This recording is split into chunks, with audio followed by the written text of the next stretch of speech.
Welcome, welcome, welcome to the Related Views podcast with me, your host, Ken, aka Big, and my co host, Tony, aka Little. Don't forget to hit us up on social media on Instagram at Related Views. You can also find us on YouTube on the Related Views channel. If you like what you hear, please like, subscribe, and most importantly, tell a friend and spread the word. Very excited today. We had a special guest on today that I will introduce in just a minute. I just want to say a quick hello to my co-host Tony. How you doing, Tone? Ken, I'm doing great. Had a big weekend, big day, big week ahead. So I got my two dogs are born together. They got their birthday coming up tomorrow. Today's Tuesday, so it's Wednesday. I know this gets released on Friday as we discussed last week. But so big week. I'm real excited. You see how I didn't jump in today and say happy Friday. I didn't want to throw you way off today, you know. There's a whole debacle last week about that. So I'm really excited. We have a guest on today. We have Shannon Talbot. She's a licensed marriage and family therapist with over 8 years of experience working in the mental health field. She works in an outpatient hospital setting and runs an intensive outpatient program which addresses mental health disorders as well as substance use disorders through a combination of group-based psychotherapy, individual therapy, family counseling, educational groups, and strategies for encouraging motivation. In addition, she has a small private practice in which she sees clients for individual, couples, and family therapy. She also co-facilitates a hope and support group which provides safe and confidential space for parents, guardians, and others who are concerned about a loved one's substance abuse, use, or addiction. Shannon, I don't know how you have time to do anything else. that's a lot. That was a great episode. Thanks for coming. Yeah. Add podcaster now to that. So we'll check that now out. Podcaster guest. Yep, there you go. There you go. Wow, that is a lot. And my first question has to be, because we've talked about this on other episodes, right? Mhm. So when you were starting out, was this exactly what you wanted to do, or did you do something completely different and end up doing this? This was a later on decision. So when I graduated from college, I went to school to be a teacher. And the minute I stepped into a classroom and started student teaching, I realized maybe wasn't for me, but I finished, I got my degree. And then I went and worked at an insurance company for 7 years. And as soul sucking as that was, it made me realize that I needed to make a change. And so I thought about going back to school. And it's interesting because I was seeing a therapist at the time. And because I was dealing with a lot of anxiety and just I was unhappy at my job and where I was in life. And she mentioned to me just offhand, she's like, "Oh yeah, maybe you'd be a good therapist." And that was it. Like I was like, "Okay, I'm gonna look into that." And then once I went to school and I kind of got into it, I was like, "Yeah, this is the right path for me." So I became a therapist because my therapist complimented me. What like a small moment, but a huge pivotal turning point of your life. I'm sure she doesn't even remember the moment. Yeah, But she guided you. Yeah. But I remember that for myself when I'm working with clients, like I remember like what I say to them, they truly listen, and take that in because that was a small thing she said to me, but it changed the whole course of my career life. So if you listen to the beginning and I say it's the little things that make the biggest difference, right? On the intro. And this is one of those, and it happens to us in our life that somebody says the smallest thing and not even thinking it's going to create an impact on anything. And it's one of those things that we grasp and hang on to, and it changes the direction of our life. Absolutely. Yeah. Yep. Just like that. There's let's talk about it. Let's talk about your job, what you do. Why don't you, like I just listed all that stuff out. Yeah, that's just like credential stuff. The short version, of what you do. Well, I work with it. It's like a varying degree of people with different mental health disorders. But in the intensive outpatient program, these people have just either been discharged from an inpatient hospitalization or are really struggling and may benefit from more therapy. And so it's people that are in a very pretty dark place. And so that is kind of my daytime gig. And then at night, I'm working with people that just on like a week to week basis, mostly doing individual and couples. So that's a little bit of a different flow, I guess. But one of the things that I think is important when you asked me to come on and talk about self-care is talking to people and dealing with these really serious and difficult subjects. I have to take care of myself, or I will just burn out and I won't be able to be a therapist anymore. I won't be able to do this job anymore. So sometimes I'm better at it than other times. But doing something like this and talking about it helps to remind me as well to do the things that like take some time off and, because I can get caught up. It reminds me of the analogy, like on the plane when they explain if it's going down, like put your own mask on first. Yep. Then help. So you have to take care of yourself in order to help to take care of other people. Or yep. One of my favorite sayings is you can't pour from an empty cup. Mm-hmm. So you can't give to other people if you have given nothing to yourself. It takes a lot to commit yourself to work. And I'm going to say a negative atmosphere, right? Because people are coming to you and they have problems, they have issues, and you're listening to this all day. Now, I talked about in previous episodes, I spent 28 years working in a prison.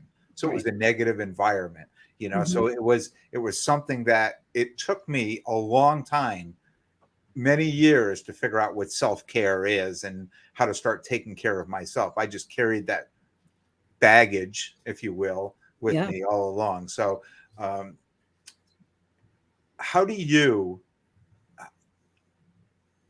leave that behind? What do you do for yourself first? We can talk about what you do for others, but for yourself, how do you leave that behind at the end of the day? Because it sounds like your day really never really ends, with all the, with all your credentials, everything you do. How do you leave that behind? Well, there's two things. So the first thing is, it is a negative. We're inundated with these sad stories and people just like expressing a lot of pain. And as a human being, it's hard to not take some of that on. But I try to focus on the great thing about my job is that I get to see people get better. So especially in the intensive outpatient program. So it's like 4 to 6 weeks and people are coming like 3 to 5 times a week for several hours a day. So it's actually a pretty condensed amount of time. And from the time that they start to the time that they end, it's nothing short of like a miracle, because they really do. I'm not saying they're cured. I'll never be sad again, but it is, I get to see the progress. And so that I try to hold on to the hope in that. So there are bad things happening, but there is hope for the future. That being said, I have a weird little ritual that I do for myself. When I am driving home, I have this like big oak tree on the corner of my road. And so as I'm driving home, I mentally kind of just put all of my clients' problems in the tree. And I'm like, okay, that's your home for the night. And then when I go to work in the morning or, Monday after the weekend, I kind of like mentally pick them up again. And I'm sure everything like a bus stop. Kind of. Yeah, you get off here. So, but that's just been my own visual way. I'm a very visual person. So that's been my visual way to create like a boundary. Because if I bring it home and I think about all of the problems of everybody else, I won't get any of my own stuff done. Yeah. And it's a lot of weight too. It'd be a lot of weight on your shoulders carrying that during the when you're not working. Yep. Did you find that you struggled with that at first? I know, Mhm. like I'm an overthinker, so I feel I'm constantly sitting around on the weekend or Mhm. going over what happened at work, going over here, going over it. I do find it difficult to leave like to I guess compartmentalize Yeah, issues. That I'm assuming that took some work. absolutely. Well, it took me being really anxious a lot. I think that's what it leads to, is because it comes down to you're thinking about the things that you have no direct ability to address in that moment, right? So if I'm worrying about what one of my clients is doing, or just like something's lingering with me, at the end of the day, it's like I couldn't do anything about it in that moment, right? And so that was a hard lesson to learn, because I would find, especially the phrase Sunday scaries, people call it, but Yeah. I would get that really, really badly, because I would be like, what happened over the weekend? What am I going to be walking into on Monday? Yeah. And it That's infamous in prison. Sunday scaries. Yeah, you have no idea Sunday what you're freak out. walking into Monday morning. That's like everyday scaries for me. Yeah. Yeah. But I mean, that's actually a good point. Like, I'm walking into work, not to prison. I guess I should be grateful. Yeah. Yeah. So that idea of letting go what you can't control. Mhm. And that takes practice. Yeah. And it's like a constant practice. We constantly have to remind ourselves to do that. We talked about this a little bit last week, and Mhm. my personal journey, but the acceptance, practicing acceptance. It wasn't like I figured this out, or it was like something that was this aha moment. It was being in the environment of prison, and just everything being so negative, having to come to the realization is I can't worry about things that I can't change. Yeah. Right. If there's nothing I can do to change it, or this has happened, I'm just moving on. I'm moving forward. I'm never going to look back and worry about those things. And I did for a long time. And I'm like, oh my God, this is useless. I can't worry about all this stuff. Right. Mhm. And then I just left it all behind me. And sometimes people say to me, they're like, why aren't you worried? And I'm like, I can't change it. I mean, if I can't change it, why am I going to worry? I'm just, in my mind, I'm just figuring out, how do I make it better? Yeah. Right. So, I, it's easy to say to people, like, just practice acceptance and accept the things you can't change. Right. But to be able to do it, I think is, if you're put into a situation so many times, you figure out how to do it. And if you could teach that to somebody, I mean, I think it'd be worth $1 million, right? It's $1 million idea if you could teach somebody that without having to put them through all those situations. The experience of it. Yeah. Yeah. Yeah. So talk to me about being mindful. That's Mm. that's like the buzzword now, right? Just It being is. It's mindful. very hot right now. Yes. But it's like a very, very human experience that we do all the time that we don't necessarily notice. But it's really just like bringing our attention to what is happening right now in this very moment. But like kind of like you were saying, worrying about what's going to happen. Our mind and our thoughts are just thinking about the future. A lot of people, their mind or their thoughts are thinking about like, oh, what did I do at work today? Or maybe what happened 20 years ago that's still bugging me. Mhm. So Or it's, this is a great song on the radio. but that's mindfulness though. Yeah. Just like totally like zoning in on what is happening in that moment and like getting in tune with like what's going on like in your mind and in your body, like certain like sensations, um like knowing your five senses, like tuning into that. One of my favorite examples that I tell people is like, if what do your clothes feel like on your body? Like we don't think about that ever, right? Like what Never is never once until right now. right? Like what is your Unless sock? you have a sensory disorder about clothes, then Yeah. that's a completely True. different. But Yeah. I'm sorry, go ahead. Yeah. But it's also like breathing. We just automatically breathe, and then when we start to pay attention to and control our breath, what we're really doing is just redirecting our attention to what's happening in that very moment, which is something so simple as breathing. Mm-hmm. I used to go in probably 10 or 12 years into my career in the prison. I discovered the casino, and I enjoyed going to the casino.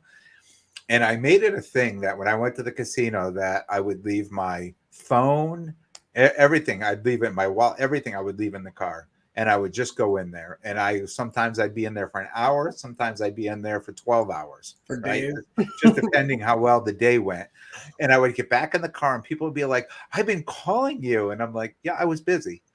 Right. Mhm. I'm like, literally, I was busy and I ran a business and everything else. But I just found that was like, that re-energized me just to like disconnect from everything in my life and just walk in there and just completely focus on what I was doing there, you know. And it probably wasn't the healthiest environment, but that's where I started to begin to realize what I find to be being mindful, just to be in the moment, to be focused, and Mhm. to be enjoying what you're doing. Yeah.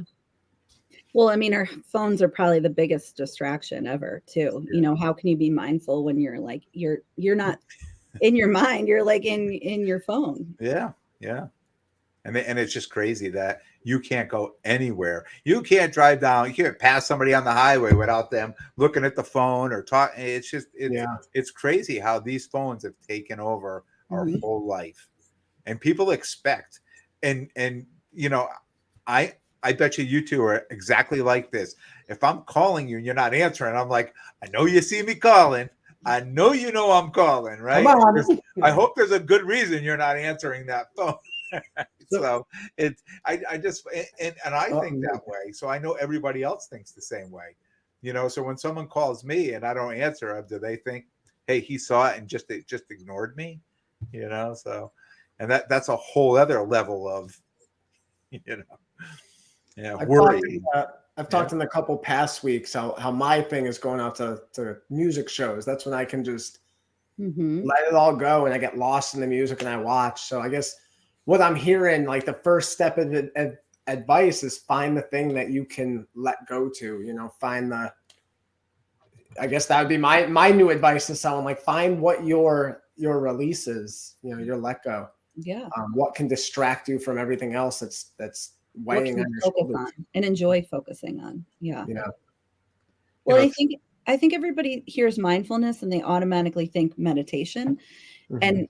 And then I always hear people say, I can't meditate. I can't meditate. And but meditation really is just paying attention to your thoughts and your feelings without judgment. That's the biggest part, the without judgment. So if like, you know, of course we tune into our thoughts now and then, but then we're constantly judging them after. yeah. So it's really just kind of like becoming aware of your thoughts and feelings and like rather than getting lost in them, just kind of acknowledging them. But You know, and like isn't that the danger zone for a lot of people though? Their own thoughts. our It, mind. yeah, isn't that the sometimes like Tony, you just talked about the music. Like I just let go with the music, but isn't that like taking you away from your own thoughts, like turning off your thoughts and focusing on something else? Is it? um, I mean, I I would think like I've never meditated, right? So I am not going to be one to say, but I think a lot of the problems like that we have come from our own thoughts, like what we believe and think, and really and we're sensing so much negativity and danger and Mhm. things that we're just created in our own mind that aren't really true around us. Yep. So I know Shannon's the expert here, but I would like to give a little 2 cents on just what you said with the music, and even when I ride my motorcycle, I think those activities help not to shut off my thoughts, but narrow them and kind of quiet them down where I can actually. I've used a lot of good concerts to come to conclusions by the end where I'm actually able to, because I can't sit there talking to anyone or this and that because the music is so loud, and it's like I have the music going and I'm alone with my thoughts almost, and that's my meditation. That's how I can sort out this from that from this. So I guess it's not like a total release, but it is a guidance for me at least. Mhm. Yeah, and there's different forms of meditation too. Like music is a great example. Art, people creating art, you're doing something with your hands, you're creating, but you're really focused on that thing. And what it is like Tony, you said, you're having thoughts, but you're not sitting there judging your thoughts. You're listening to Freaking the out about them, music, yeah. you're just like kind of free flowing and thinking and being like very much aware and in that moment and just enjoying that experience. Mm. But you go to concerts and you see people on their phone and they're not enjoying, like they're not fully there. So like if you're at a concert and you're watching it and you're taking it all in and you're smelling the smells and you're seeing the lights and you're hearing the music, like, and fully experiencing it, that means you're present in the moment. Mm. And that's really what we miss out on a lot. That's it. Yep. That's it. So here's something interesting is I have a friend that I met a lot of friends at the casino, and I have a friend that still goes a lot, and he goes to all the shows. And he had called me last week and he said, Mohegan has got this brand new thing. When you go to a show, when you go to walk in, they have this case and you have to put your phone inside of it and it locks your phone in there. Mm-hmm. And then you just carry this. You can't open this thing until you leave. So you go into the show with this case with your phone inside that you can't get to. I said, there's got to be people in there trying to bust it open. I mean, people are addicted to being in these phones. Like, but he said, no, you have to wait till you leave and they wand this thing over, it opens it up and you take your phone out. And so maybe it's not, I mean, I know they're doing it because they don't want you filming and things like that, but it maybe help people to be more in the moment, right? Not to worry about that phone. A 2-1 there. I can't tell you how many people I photobombed, at shows at Mohegan Sun when they'd be every time they pulled that phone up, I'd be behind them. I would jump right in. I would jump right in there behind them. Hey, and just to be funny, right? Why not?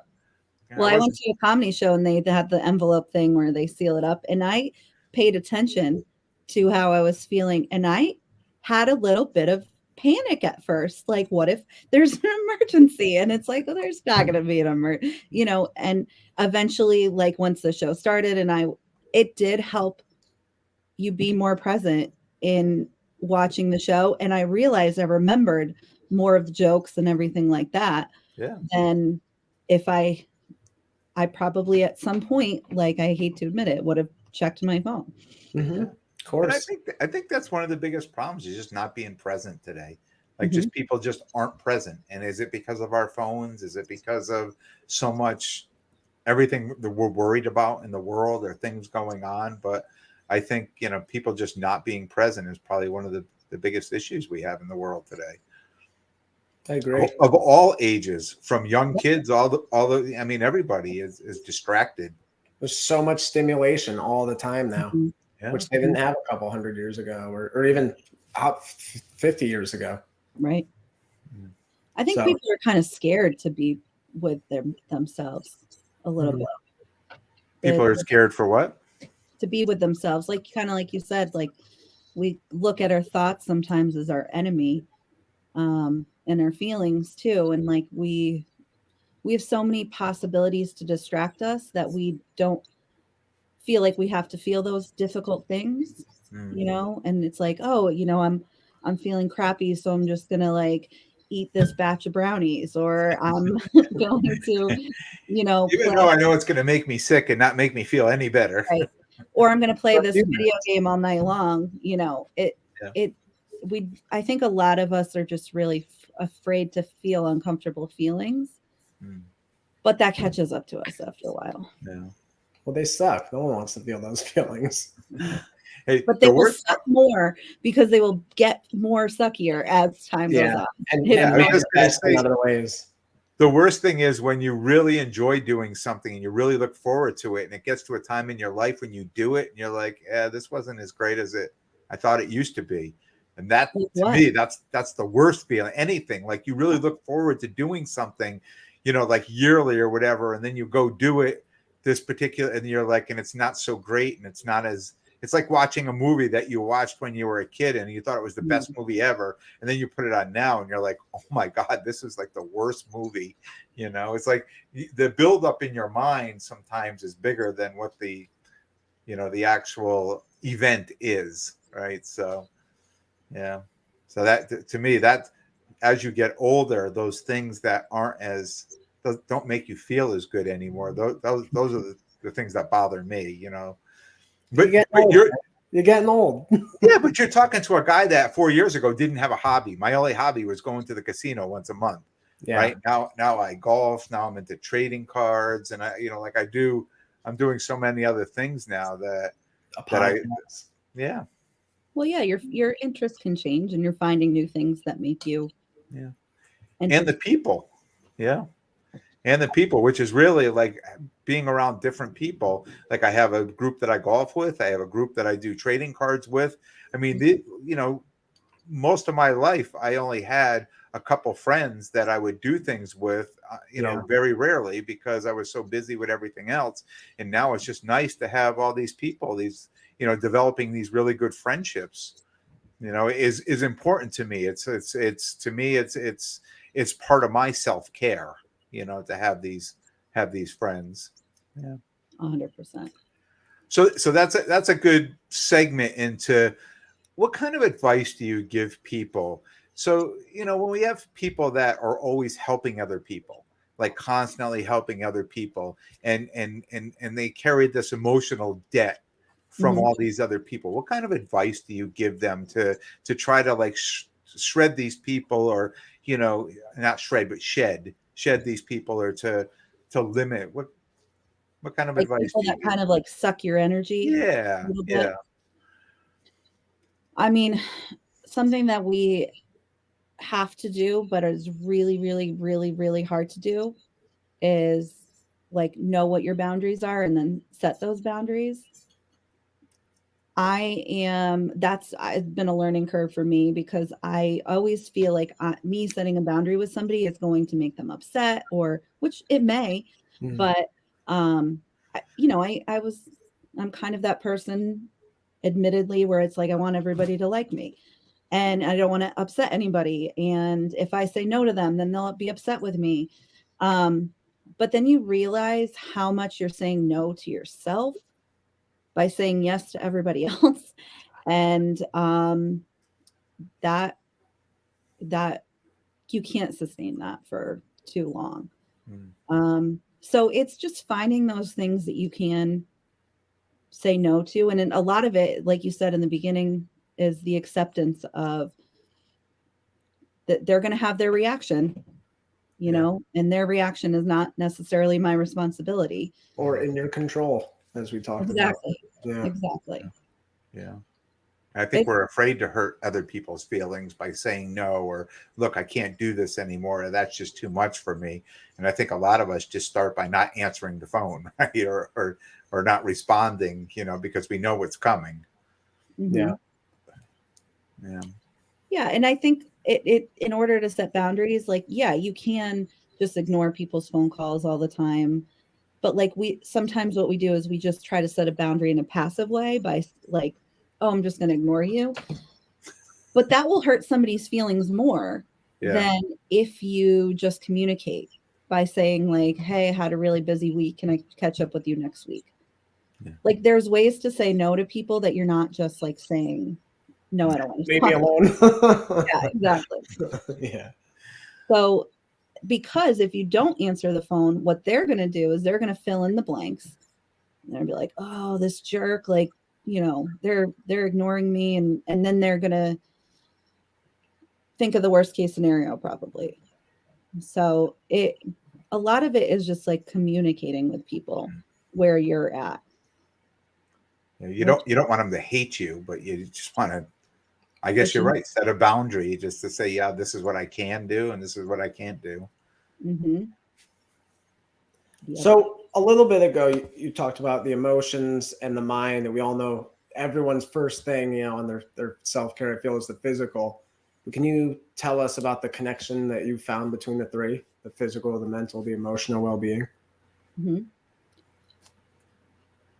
think about like when you aren't feeling good emotionally, like if you're sad, you're anxious, all of these things physically start to fall away too. Like one of the biggest ones is sleep, right? Like if I'm feeling a certain way, my sleep just gets affected, and that physically starts to add up. I get more tired, I get more grouchy, I'm less motivated, so I'm not exercising as much and things like that.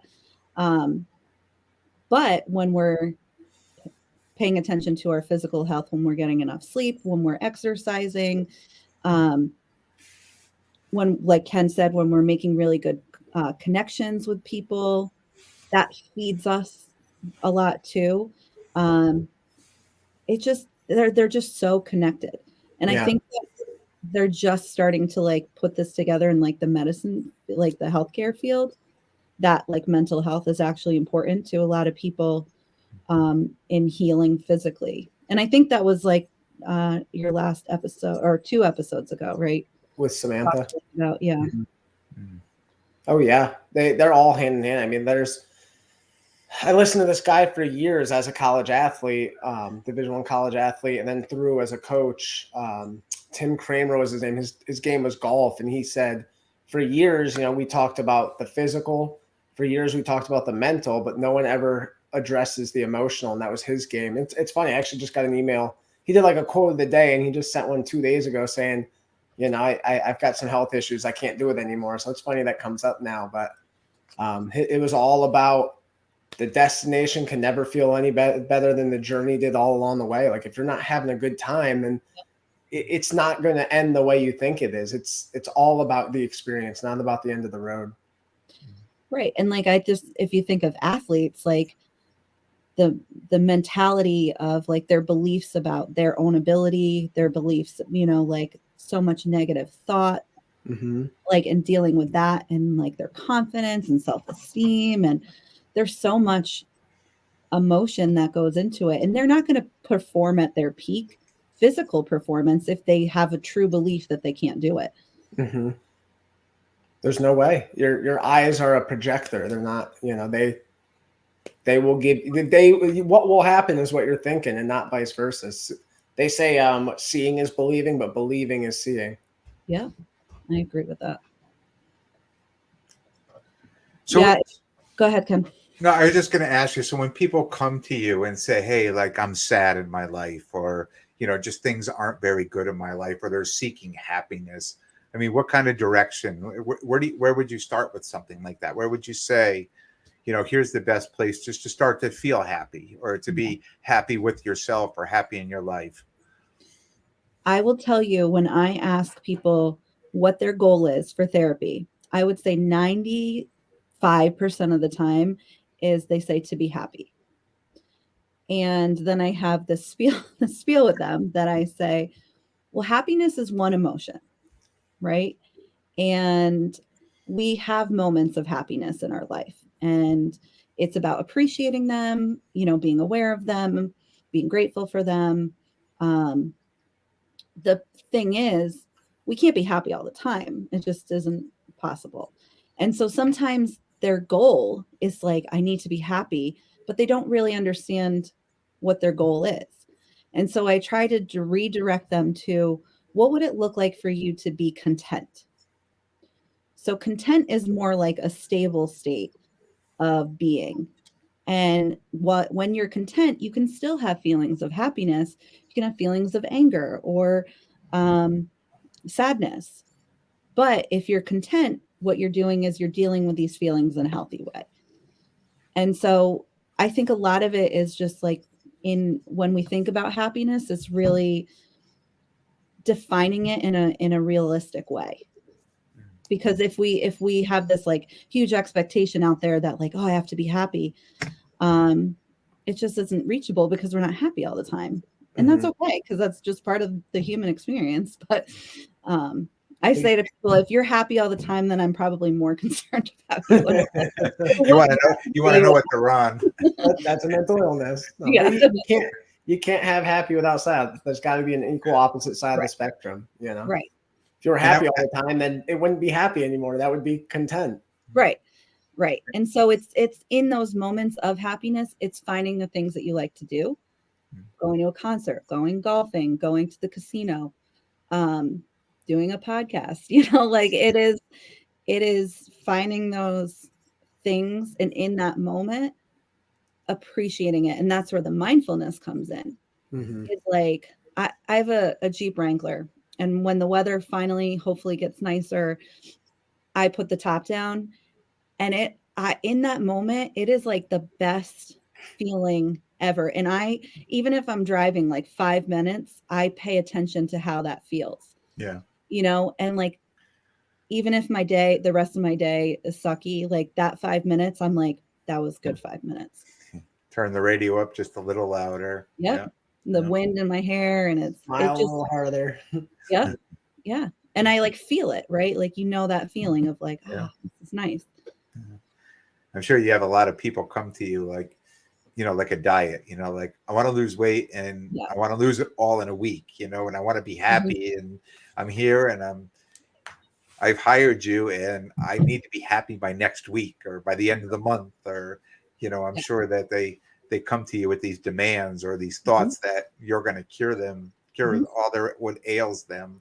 Yep. And medication, the magic pill, Yeah. looking for the magic pill. And But yeah. do people really, and you can, like, I've always thought the magic pill, the medication was to help them while they're working towards whatever they're working towards. And then when they get there, then they don't need the medication was like a tool that helped them get there. But I like today, I don't think anyone ever gets off the medication, right? It depends on what, the severity of the disorder. And, there are people that it's kind of like if you break your leg and you need crutches, you need to use the crutches to help you walk. And eventually you can learn to walk on your own. But there are people with, schizophrenia or bipolar disorder who literally the medication helps regulate their brain chemistry. So that is very different. But yeah, taking like an antidepressant. And I do think that people become pretty reliant on them. Yeah. They come to believe that they can't do it without the medication. And like you said, Tony, that becomes a self-fulfilling prophecy. Yeah. Like, if they believe That's they the can't. belief. It's true. It's reality. Yeah. They've created this reality. Yeah. Yep. Yeah. So, I mean, a lot of what I do in the beginning of when I work with people is setting realistic expectations about what therapy is. I'm not doing the work. If I find that I'm doing more of the work than you are, then we got a problem because I can't change you. Yeah. Um, I always found when you're trying to help people and you're trying to help them more than they're helping themselves, then I've identified that now. I used to do that my whole life. I've identified that quick now. And when I find myself in that situation, I just come out and say, if you can't do this for yourself, I'm not going to do it for you. You can't do it. It's not even you won't do it. You can't do it. Yeah. Yep. And that was something I had to learn as a therapist, though. Realizing that like it's not in my hands at all. Yeah. I can be there to support you. I can be there to reflect back to you. I can be there to give you some coping skills that you might not know. But at the end of the day, like that, all of that change has to come from within the person. And I had to deal with my own frustrations or feeling like I failed somebody when they didn't make those changes. It's out of your control, though. It's very much like the coaching. I can only coach someone as good as they want to work to be. Yeah, it's very similar. Yeah. What do you coach? I was coaching Division I springboard diving. I also run a gymnastics facility through the YMCA. I was a swimmer. Yay. Were Yeah. Where do you swim? I swam for Cheshire High High School on the girls swim team. Yep. But then I swam for the Cheshire Y and the Southington Y back in the day. Excellent. Very cool. Small Shout world. Huh? I always meet someone in the swimming world. Yeah. But for swimming, talk about mental. Whew. That is mental with yourself. because you are racing against other people, but like the biggest person I was racing was me, my best time, Always you. Right. You're always competing against yourself. Yeah. Everyone else, it doesn't matter where you place. It's, it's all to you. Mm-hmm. But or anyway, the springboard diving. And that's got to be really mental, You're all alone up there on the board. That's you have the to best. you have to be really in tune to your body and where it is and where your limbs are going. Yeah. I was a gymnast for years. So that came pretty naturally. But yeah, I loved it. Yeah.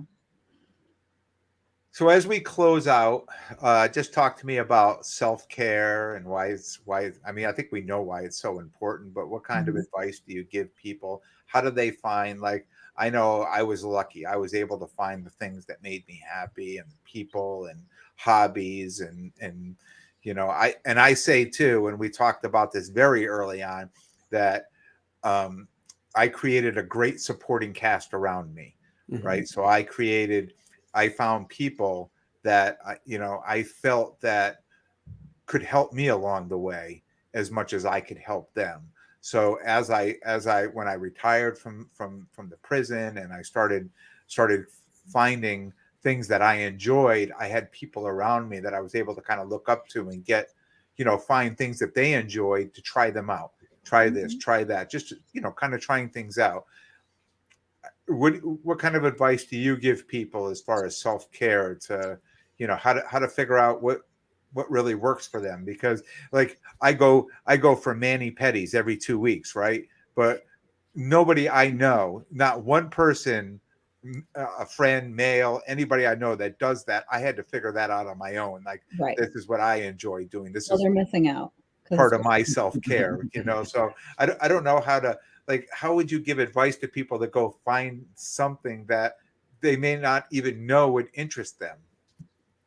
I mean, yeah, you do. You're right. You have to try it. You have to be willing to try new things and understanding. Like, it's like I was saying with the Jeep, it's like finding those little moments and being in tune of like, oh yeah, this makes me happy. Like maybe I could do something with this, like,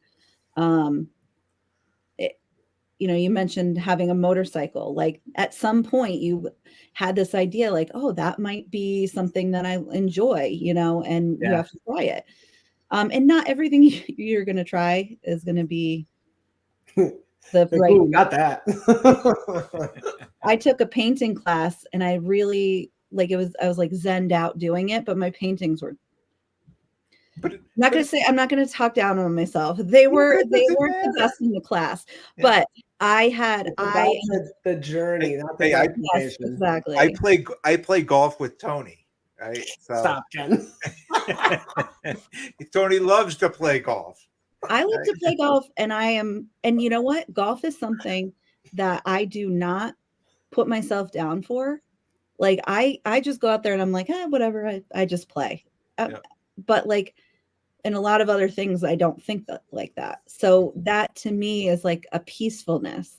Yeah. Where I'm not being self-judgmental and things like that. Yeah, but golf either suck or a pro. There's no in between. Exactly. That's exactly what my dad said. He goes, if you played consistent golf, you'd be a pro by now. Yeah. And what I figured out too, it's so much in your head.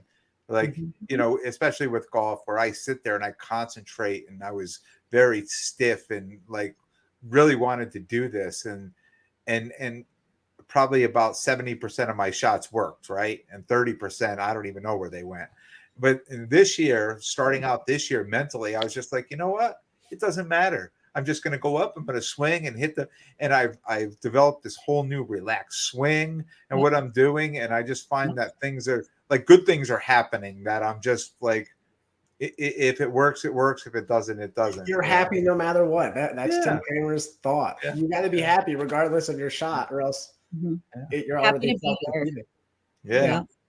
Being in the moment, right? Well, I know we're running out of time here because we got something to do at 7. But we have one question we always ask now. Everyone, Ken, you want to take it away? No, go ahead. You do. All right, I'll take this one. Yeah. So if you now could talk to a younger version of yourself and give her the advice, one piece of advice, best advice you have, I don't know what version of yourself you'd like to give it to, but what would it be? Well, I have a joke and then I have a real answer. So the first one is you're not as fat as you think you are. And the second one is it really is to be kind to myself and honestly pay more attention to what's in front of me. I feel like I don't remember high school that well because I was so busy in my head, and I think that's typical of teenagers a lot. And luckily I actually was in high school before the phone, the way they are and everything, but I still found those distractions. And I was always thinking about all these things that didn't matter.